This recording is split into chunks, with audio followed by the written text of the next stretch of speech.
Alright, well, let's see here. So we're going to start a new project, and that project is going to be another motorized bike build. And I decided to go with the 4-stroke engine instead of the 2-stroke engine this time. I already did a 2-stroke 80cc bike build, and that came out pretty cool, but I sold that. So I ran that all last year and had a good time with it and sold it. And the guy who got it was super happy. I'll post a picture of what that one looked like, and I think the link as well. I'll post that in the video somehow, in case you're interested. So this new bike build is going to be using the 4-stroke engine, and we're going to do an unboxing here. And one of the reasons I decided to go with the 4-stroke engine is that the other one with the 2-stroke 80cc engine, that was a friction drive, and you had to kind of like pedal it to kickstart it, and that was okay. But this new engine with the 4-stroke, it's actually a pull start, and there's no clutch on it. It actually just has, you just give the bike more gas, and it goes with the transmission that it has. So let's do the unboxing here.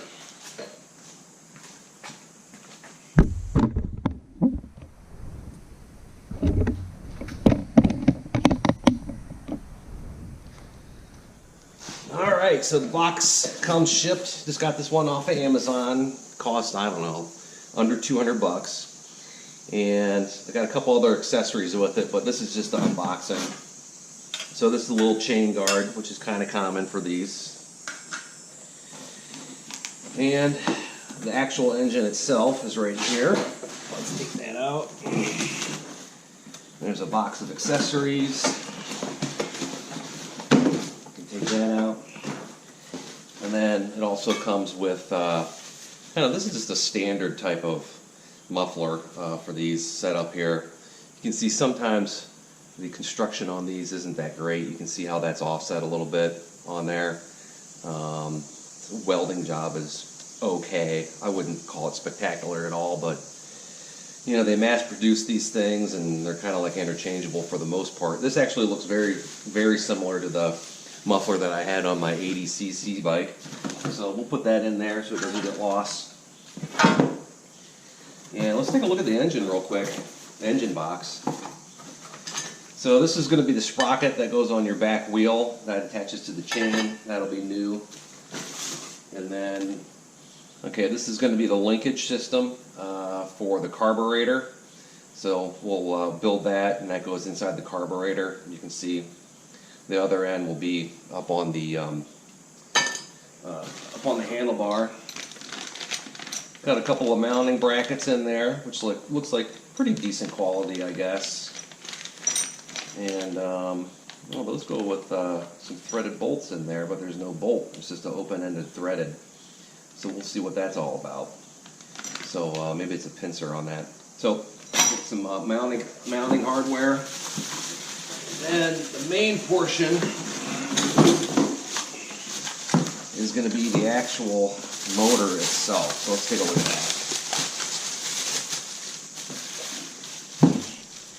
that. Comes with another toolkit and a bunch of accessories that go in there. I see a water filter and some other clamps and stuff. You see those O-rings right there, those giant O-rings. Those are actually kind of rubberized pancakes, and that goes around your sprocket. So has all that in there.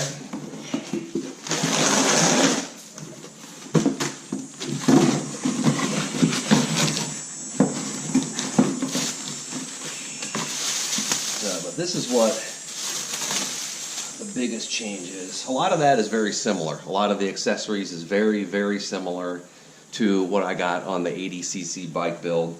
So nothing too spectacular. I'm sure there's a couple pieces of parts that are a little different. The mounting on these 4-stroke engines is going to be different. I believe there's a mounting plate that goes, and the mounting plate actually gets affixed to the structure of the bike. And then on the engine, oh, there it is. On this box, this is the mounting plate. Okay, so this mounting plate is going to go on the structure of the bike, and then on top of that is going to be located the engine itself, and that is different than the 80cc, the two-stroke engine. Okay, so we'll look at that later. It comes with the instruction manual written in Chinese, and this is the kill switch, so that'll get mounted on the handlebars eventually, and that gets attached to the little, I don't know, I call it a magneto, but I don't think it is, the little control box. This will get attached to where the signal comes from, the spark plug. So you can actually just turn that off. But here's the engine. Let's take a look at this real quick. So pretty cool. And this is going to get mounted like that. So that's up and down. So what you got here is you got your carburetor set up in here. And I don't know if I'll keep this or not. I don't really like that. I actually have a little attachment. I'm just going to go grab that real quick.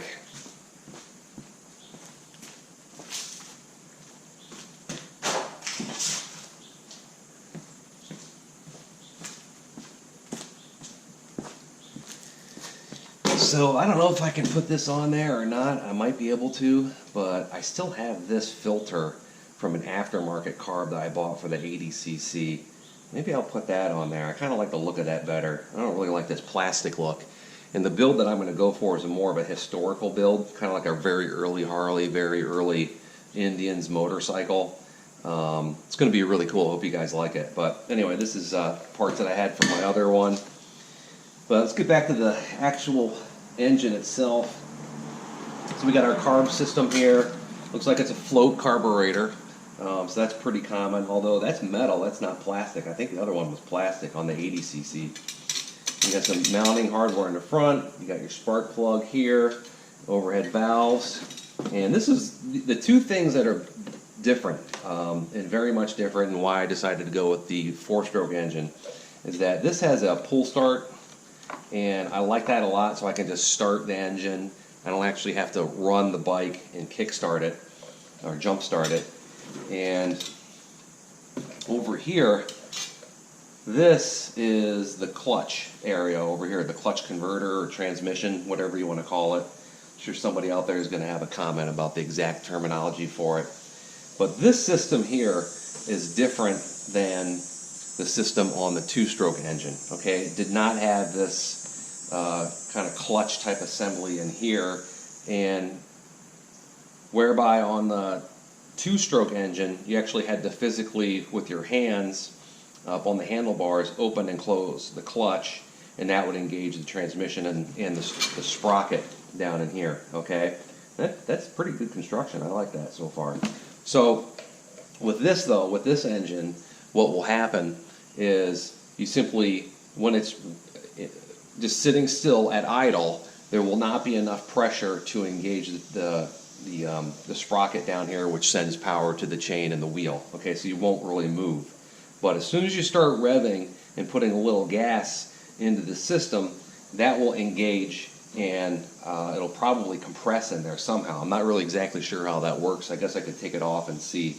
But probably with the extra engine revolutions and the extra power coming through, there's probably, I would guess, some kind of sandwich in there that actually has it compress, and it engages the wheel and then the sprocket down in there. So that's how that works. Pretty decent looking engine. I'm not too thrilled with the plastic here, and here, and here. I might have to do something about that. Spray paint works really well. But again, I'm going for kind of a classical look on the build, and I don't like the red engine plastic housing right here. I do not like that at all, but we'll fix that. I don't think I'm going to replace it. I think I'm just going to paint it or something. So we do have an oil reservoir. That's also different on the four-stroke. So with the two-stroke engines, you have to do the premix, and that's again one of the things I didn't like, is you had to do the premix oil and gas with the special oil. This should just take the standard like 10W30 type of oil. I'll verify that before I put any in there.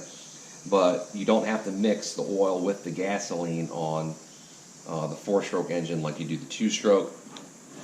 So overall, I also hear that these are more reliable than the two strokes, and so I'm looking forward to building this actually. So got a little connection there for that goes into the what I call the magneto. I'm not really sure what's that called. I'm gonna find the exact term for that and put it on there. I'm just calling it the magneto, but I don't think it is. It's a little black box that sends the current and the signal to the spark plug. I'm gonna find out exactly what that's called. So anyhow, this will be my second bike build. I'm really excited about it. I'm gonna do some really cool stuff with this.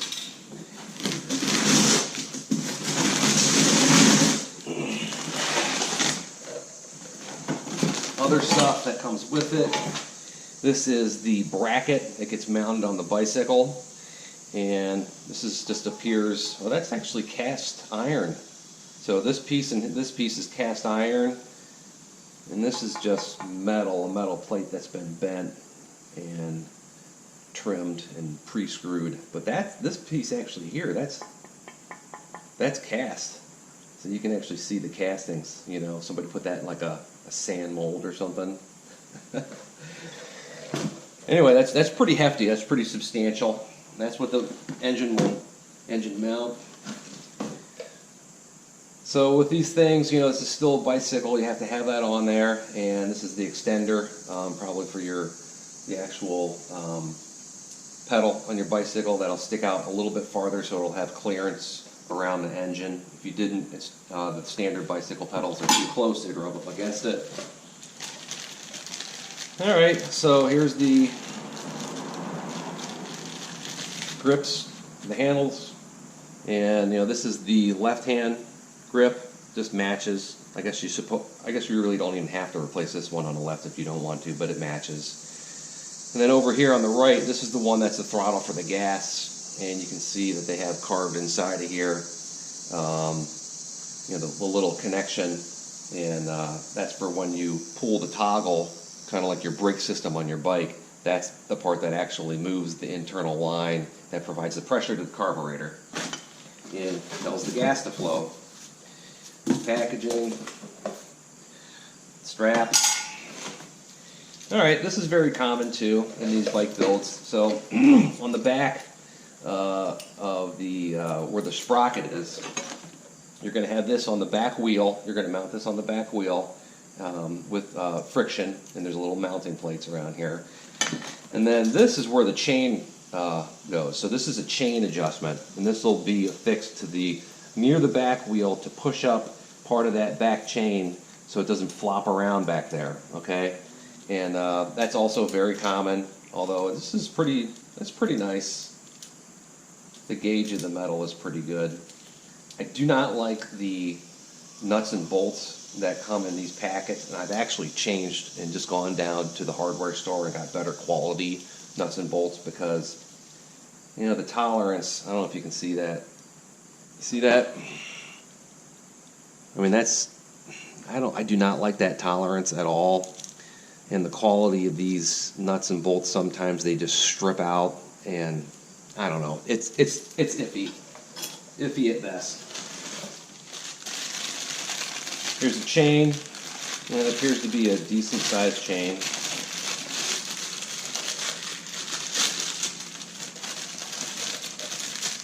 So, you know, bigger than the chain that comes standard on your bicycle that you're using with pedal power. This one, you know, you can get an upgraded heavier chain, and I did that with my last build.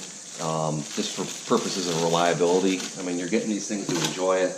You know, you don't want to be frustrated when you're out pedaling around and you use the motor and then all of a sudden the chain breaks. That's just ruins your whole weekend. Sucks.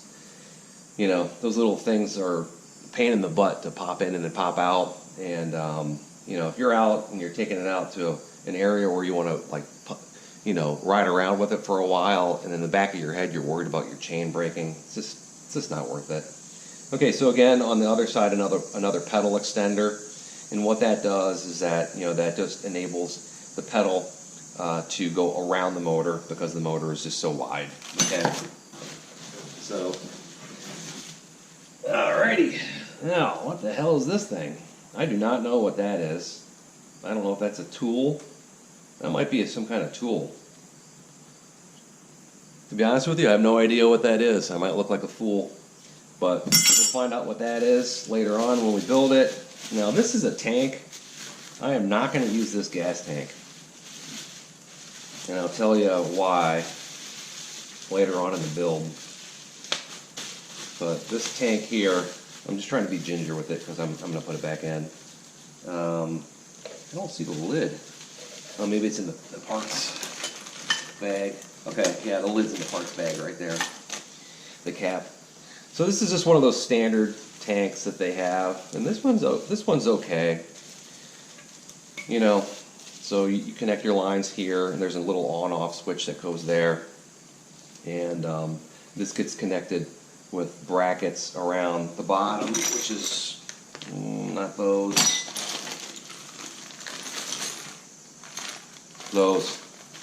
So that one there would get connected to the top bar of your bicycle, and this just rests on top of the top bar. Now I am not going to use this at all. I'm actually going to make my own tank, and I'm going to make my own tank out of some old fire extinguishers, and I want to have that long cylindrical look for the tank.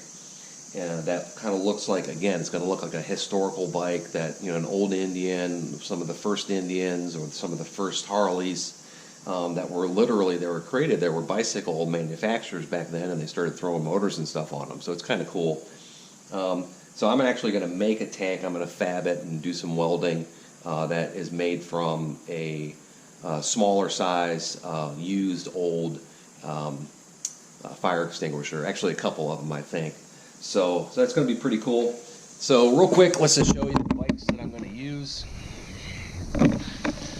So you can see I have a couple of bikes that I'm going to use, and these are all low cost. So this one right here, it's actually a girl's bike, but it is a beach cruiser style bike. And I got this on the side of the road.